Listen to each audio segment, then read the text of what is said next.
And welcome to The Bond. We have a fantastic guest for you today, but first I want to ask you a question. What is it that you think of when you think of a horseshoe?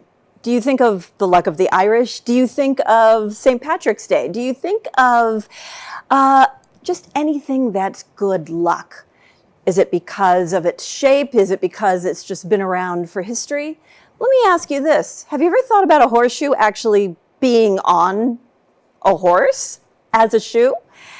Well, that's one thing that we're going to be talking about today, but the real reason that we're here is to discuss the level of expertise that is needed for a task. How important is it to have the right tool for the job? Take the weather, for example. Let's say you wanted to figure out what to wear for the day because you wanted to go on a beautiful horse ride in a grassy knoll, but you didn't know what the weather was. Would you look at anvil-shaped clouds or wispy clouds that looked like a horse's or a mare's tail? Would you look at a halo around a moon or bright twinkling stars at night and think a storm is coming? Either rain or snow, a storm is on its way. Would you think that a cow laying down in a field means rain's probably on its way? Would you think that when flowers like dandelions or tulips or marigolds close up their petals, that means rain is on its way? Or would you think that a heavy, damp, dewy morning actually means fair weather is ahead? Well, we're here to figure out what is the right tool for a horse and how important are horseshoes on a horse and what sort of purposes each and every one has. And with that, I want to welcome Pat, a farrier of renowned expertise, and to date, the only one certified in certified plate racehorse plating. And I think he'll be able to correct me. So let me ask him directly. Pat, can you hear me? Yes. Okay, good. Tell me a little bit about the certification process that you've gone through to be a farrier. And for those who may not be familiar with the art of shoeing a horse, explain a little bit about why being a farrier is important. Well, being farrier is important for a lot of different reasons, as far as protecting their hooves, traction, allowing horses to do their job pain-free. And whenever you start asking horses to do their job at a high level, there's more wear and tear on their feet. You know, it's kind of like your fingernails. Mm-hmm. If you're doing a job where you're reaching and grabbing and stuff that is sandy and rocky or abrasive, mm-hmm. you know, your fingernails get wore down. And so you might want to wear gloves to protect your hands and protect your fingernails. And we all know that whenever you get your fingernails wore down a little too far, or even if you cut them too close, mm-hmm. It gets awful sore. So protecting them and giving them traction allows people to ride them safely so they won't slip. Mm-hmm. It protects the foot. It allows it to grow like it should through the shoeing cycle. Mm-hmm. The certification that I got was called a CRP. It's Certified Race Plater. Okay. Fairly new test that was come up with.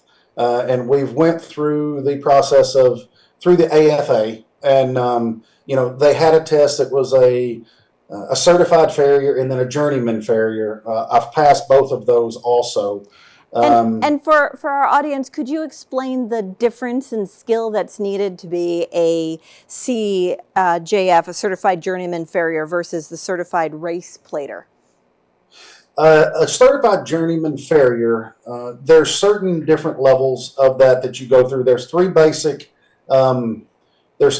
portions of the test that they grade you on. Mm-hmm. One is it's a practical, and on the practical you get 2 hours to hand make horseshoes out of a straight piece of steel to fit a foot to a perimeter to you know, a standard that is set there.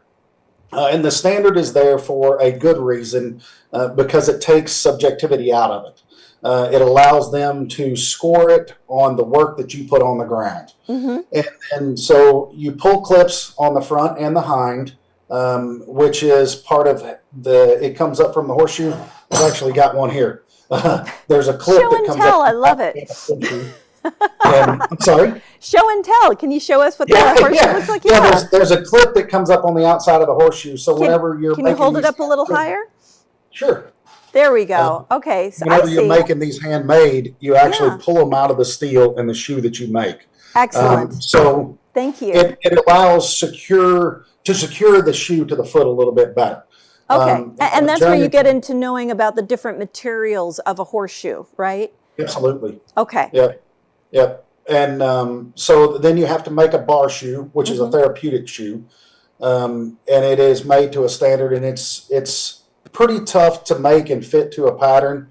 And they hand you a pattern, and you've got an hour to make. No, I'm sorry, you got 35 minutes to make that and fit it to a pattern from a straight piece of scrap of steel. Oh, Uh, wow. so you don't get to you. They hand you the pattern, you measure it, make the shoe to fit it. And that's another portion. And then there is a question and answer. It's a multiple choice, and it is a pretty in-depth test. And how is It, that different from the racehorse portion of things? So why the is the racehorse racehorse, different? yeah, the racehorse, we use racehorse appropriate shoes. They're already made. I have a racehorse shoe here. It's Okay. aluminum. It's Uh-huh. quite a bit lighter than the steel. These typically weigh about 2 ounces a piece, and the steel weighs about roughly 3 to 4 times that much. Oh, Um, wow. yeah, so whenever you have a horse going at 45 miles an hour, you don't want to hang much weight on the bottom of the foot. So you Of want to keep it as course. light as possible. And I kind of think about it like if you're working, you want work boots, and if you're running a marathon, you want some pretty light shoes. Right, Um, especially if you're thinking about the difference between a 2 ounce shoe versus an 8 ounce shoe. Something like exactly. every little bit counts, every detail counts. Every little bit counts, and if Hmm. you divide that up amongst 4 feet, that's a pretty good bit of weight on the end of a limb. You know. Absolutely. I guess that's why the jockeys need to be light as well when they're doing the Yes. races. Yes. Yes. So, And so the CRP is there's also a question and answer part. It's a uh-huh. written part. So you answer all of those, and then you have to make a bar shoe, but you can make it out of pre-made material. You Mm, don't have to hand make it. You can hand make it if you want to, but you don't have to hand make it. And then you shoe the horse on all 4 feet hmm. with racehorse appropriate shoes. So it can be very light steel or light aluminum. Now, So we, do you mind if I ask if the temperament of the horse and the rider is different when you're doing a racehorse versus a regular horse? Do you there notice? is, and a lot of people look at the race horses because they watch them go into the paddock, right? Mm, okay. And they're looking at these horses and they're all amped up, and they're not that way when you get to the backside. A lot of Ah, them are pretty docile, pretty easy to get along with.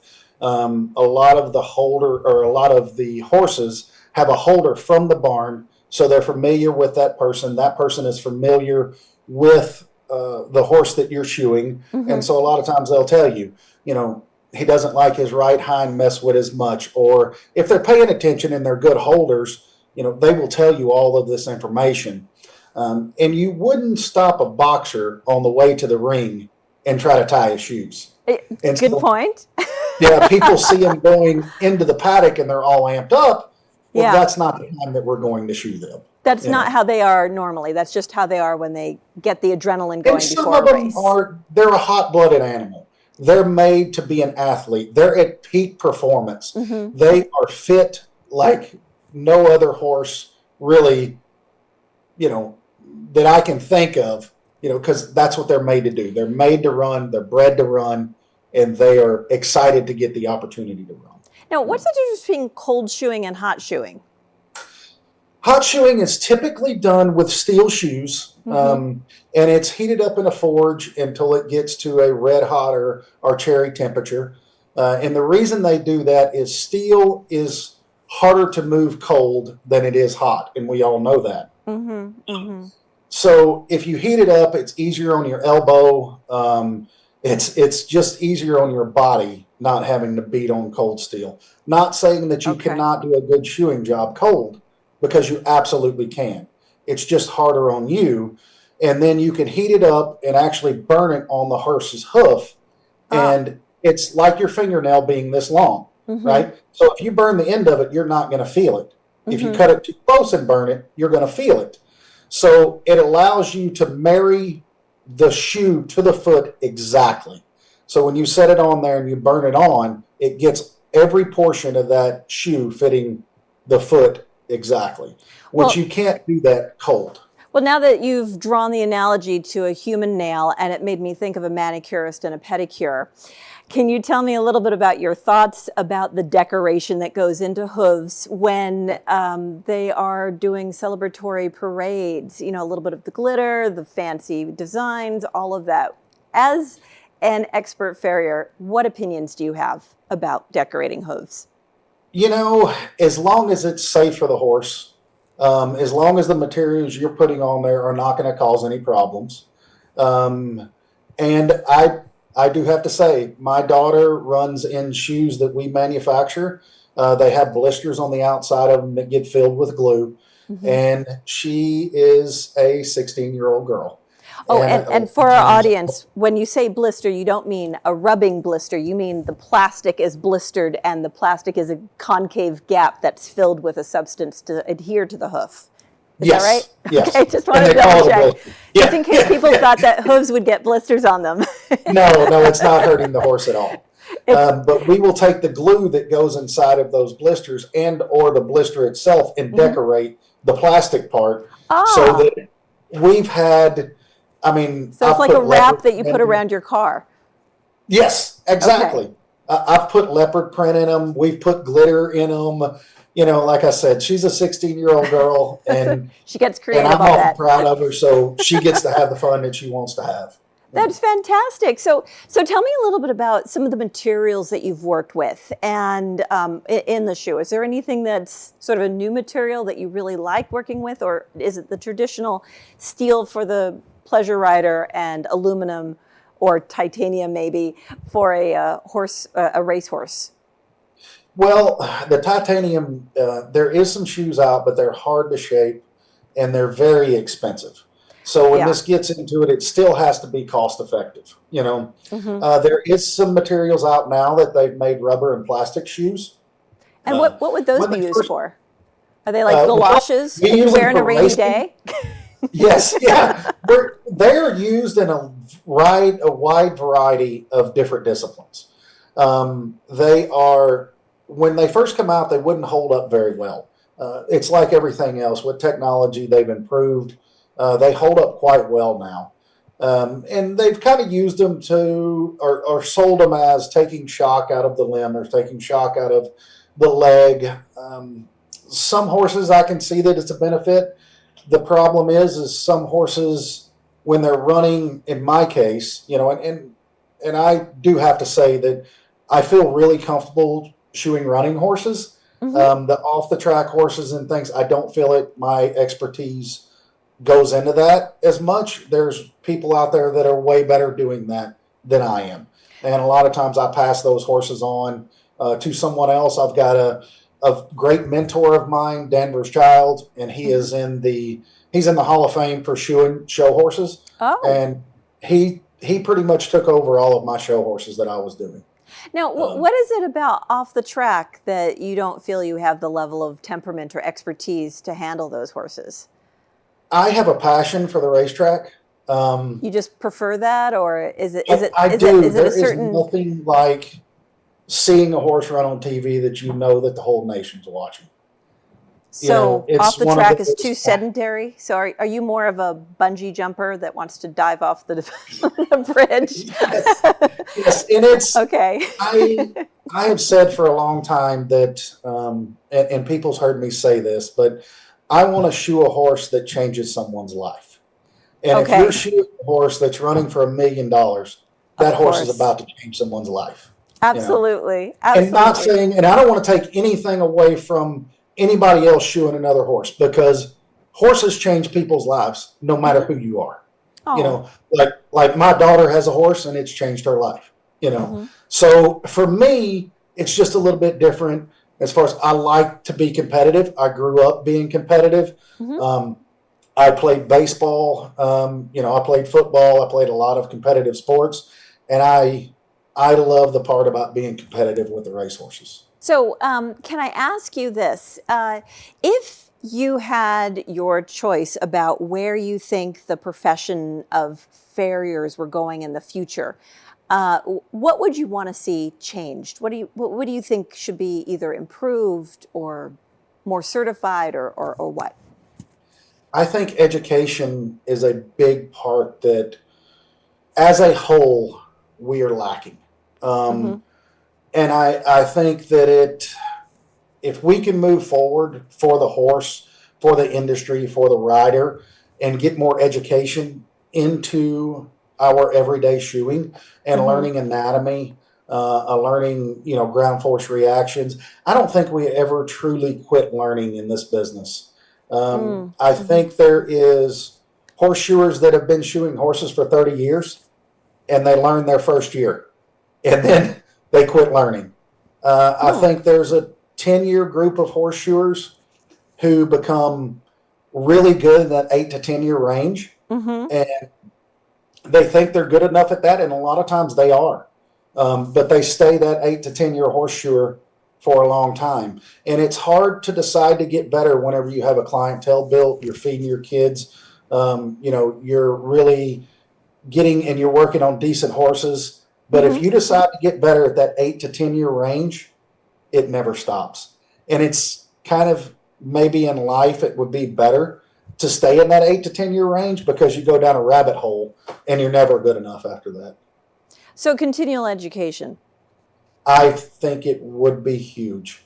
And there's several organizations out there right now, AFA being one of them, Which is that American Farriers Association? American Farriers Okay. Association, yeah, that do a very good job of continuing education. There are Mhm. several other ones out there that do a Well, very good job. let's have you think about some of those others and let's take a short break and we'll be right back.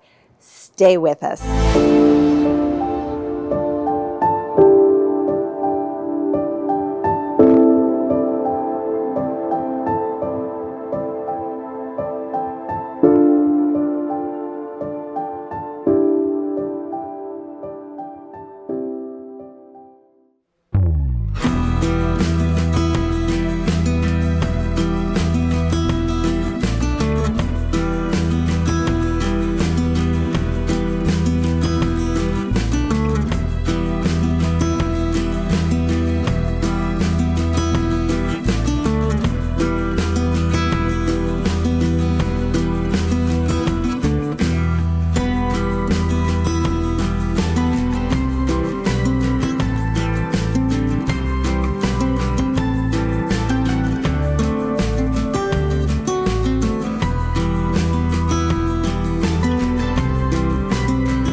And we are back. We're back with Pat, who is an expert farrier, and he's going to give us some more tips. So, Pat, can you share with us a little bit about some of the organizations that you teased us before the break? Now you'd like to hear some more. If anybody's interested, where could they go for resources? Well, there is the AFA, Mm-hmm. which is the American Farriers Association. There is the ELPO, Mm-hmm. and it's kind of a natural balance organization, they do great things too. They're a lot about anatomy. There's the IAPF. They do continuing education where they track their continuing education. There's a lot of these organizations that work separately, but now are starting to try to work together because there's certain things that some of them do, and I don't want to say better, but they have their own specialties. They're And specialized. we can Absolutely. combine those together and where we have further education that gets tracked and certification and, learning how to do limb dissections and really learning how to read x-rays, that it all helps the horse. So you need to work with the vets, the veterinarians, not the veterans, the veterinarians that are working with if there are any sort of issues with the horse, if they need any corrective shoes to help them heal. And do you build those corrective shoes as well? We do. My team, we will build some handmade shoes. Yes, we will use pre-manufactured shoes. If there's a pre-manufactured shoe out there that can work properly for the job and we can shape it properly, then absolutely. If there's a shoe out there, we can take a manufactured shoe and put an orthotics in it. Even if you take a handmade shoe and a straight piece of steel or a straight piece of aluminum and build an orthotic in it, however you can get that horse better and however you can help that horse, absolutely. And working with the veterinarian farrier relationship is key in a lot of horses. There's some, and it's kind of funny because there's some times where that gets a little touchy. Some of the best veterinarians that I've ever worked with and some of the best outcome that I've ever had, the vet let me know what was going on, what was being affected, and what they would like to accomplish, and didn't tell me how to get there. Let me accomplish that, because every farrier's at a little bit of a different skill level, at a little bit of a different mindset, and they come at things a little bit differently. And as a person telling someone what to do, as far as you put this on, and if they don't have full confidence in that, nobody's going to benefit from it. But if you let me know what I need to do and what the outcome is and what longevity looks like for this horse, then I'm going to try my hardest to get you what you want and what this horse needs. Well, but now that you mentioned that you can do something that's a pre-made shoe, are there any type of brands that you like working with or that has a nice wide variety that you enjoy? Absolutely. Can you give me one, just one, and then maybe another one? Victory Racing Plates. I am a brand ambassador for them. Okay, but if you were not a brand ambassador, why is it that you like their product? I was using Victory Racing Plates before I became a brand ambassador for them. I used their race plates for about 7 years before I came on board. I will not endorse anything that I don't believe in. So Victory Racing Plates are the way to go for pleasure horses or for race horses? It's for race horses. They're made out of aluminum. Okay, so they're aluminum. They're the 2 ounces. And yes. And they have different shapes. They're made out of really strong material. Typically, thoroughbreds have weak feet. And it's just that's kind of what everybody says, but they are a little weaker. We're bred to be fast and fast and fast. And a lot of times those fast horses, they end up with weaker feet because through breeding, we don't necessarily breed for great feet. We breed to be fast and do a specific job. Sure. And as a farrier, you get looked at to try to take care of that. Okay. So the shoe needs to compensate. The shoe needs to be like an exoskeleton that gives an extra set of structure in order to allow the horse to do its thing, to do the race, to run those victory plates to victory, and then to go ahead and win as much as possible. Okay. Yes. Excellent. And we're not allowed to use a whole lot of orthotics, or if you start getting into orthotics on racehorses, you start losing traction. Okay. So as we do that, and with the Victory Racing Plates, they are a strong shoe, and they have a wide variety of different thicknesses, different widths, different shapes. So the strength comes in the shoe itself. And do you have another brand? I manufacture a glue-on shoe. My wife You and I. manufacture one. Okay, so tell Yes. us a little bit about how this manufacturing process came to be. Like, why did you decide to make this more of a commercial endeavor? Well, several years ago, there was some friends of mine, Matt Spurline and Dustin McEwen. Okay. They were looking at a horse that had terrible feet, and they were trying to. They had acquired this horse for pretty cheap. Not them, but the trainer they were working for had acquired this horse for pretty cheap because it had terrible feet. Okay. And every time you would glue a shoe on traditionally to the bottom of the foot, where you would glue the whole surface of the shoe to the foot, it would cause an infection in the foot. Oh, So on the pad every of time the you foot? did that, I'm sorry, On the pad of the foot? on the bottom of the foot, This yes, part of the foot. Okay. it would cause an infection because the glue would get hot. There's all kind of different theories, but it wasn't working out well. Fair enough. And then if you would nail one on, the shoes were or the feet were so brittle that the nails would break out. Oh. So they were trying to come up with a different way. So Matt was talking to me quite a bit. Dustin was talking to me quite a bit. There was a lot going on with that. And we kind of collectively come up with an idea of gluing to the outside of the foot, which just has 2 tabs on the outside of the foot. And the blister, which we were talking about earlier, gets filled with glue. So it's a very small amount of glue. There's less than 2 ounces in both front feet of glue. So it's a very small amount of glue. And they were very able strong. to do So it's a very strong glue. So it was really It is a very adheres strong glue. to the Yes. to the keratin or whatever the hoof is made out of. And Yes. and so you decided, I have a solution. I have a problem with this foot or this hoof that's getting infected, and this is one way around that. That's gentle. Well, I was in on the thought process, yes, but it was Matt and Dustin that actually applied the shoes. Okay, but then together you guys created this new product? Yes. Okay. Matt is a partner on it also. Dustin went on and did his own thing. Hi, Dustin. But we are manufacturing and selling, and the business is doing quite well now.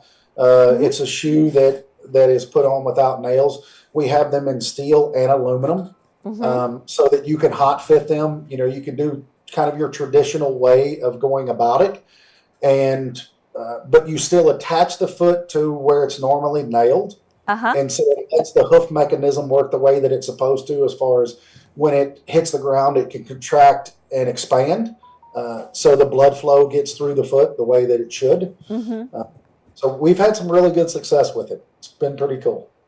That is fantastic. Well, I have to say, I think that this has been a really interesting conversation. But the one thing you did not mention was the name of the company that you and Dustin and Matt, was it? Yeah, it's just me and Matt now. Okay, yeah. All you guys is all created. What's the name? It is Hampton. And where did you get that name daughter's from? name, I'm sorry? Where did you get that? Why did you come up with that name? Yeah, my daughter's name is Hanley, and my son's name is Benton. And so we kind of just took 3 letters from each and stuck it together and come up with it. And the kids love it because they love seeing their name on advertisement. They love seeing their name getting mentioned on through a lot of different things, and it's pretty cool. I think that's great. Well, I want to say thank you so much for joining us and for educating our audience on this really interesting topic of farriers and the certified plate racing and all of that. So thank you so much for joining us. And thank you for having me. I just wanted to say to our audience, we have learned so much today. We learned about having a good relationship with your vet. We learned about the different materials that are used for horseshoes and why, and the differences between racehorses and other horses, and even how you can decorate safely as long as it's safe for the horse. But of course, we also mentioned a couple of brands that Pat really likes. But the most important thing is that you end up with not a fabulous pair of shoes, but a fabulous set of shoes. And everyone loves that. So with that, we want to say thank you so much for joining us. Remember to cherish the bond with your horse and all of the people around who help support making your horse healthy and fostering that communication with you as the rider or the owner. And until we bond again,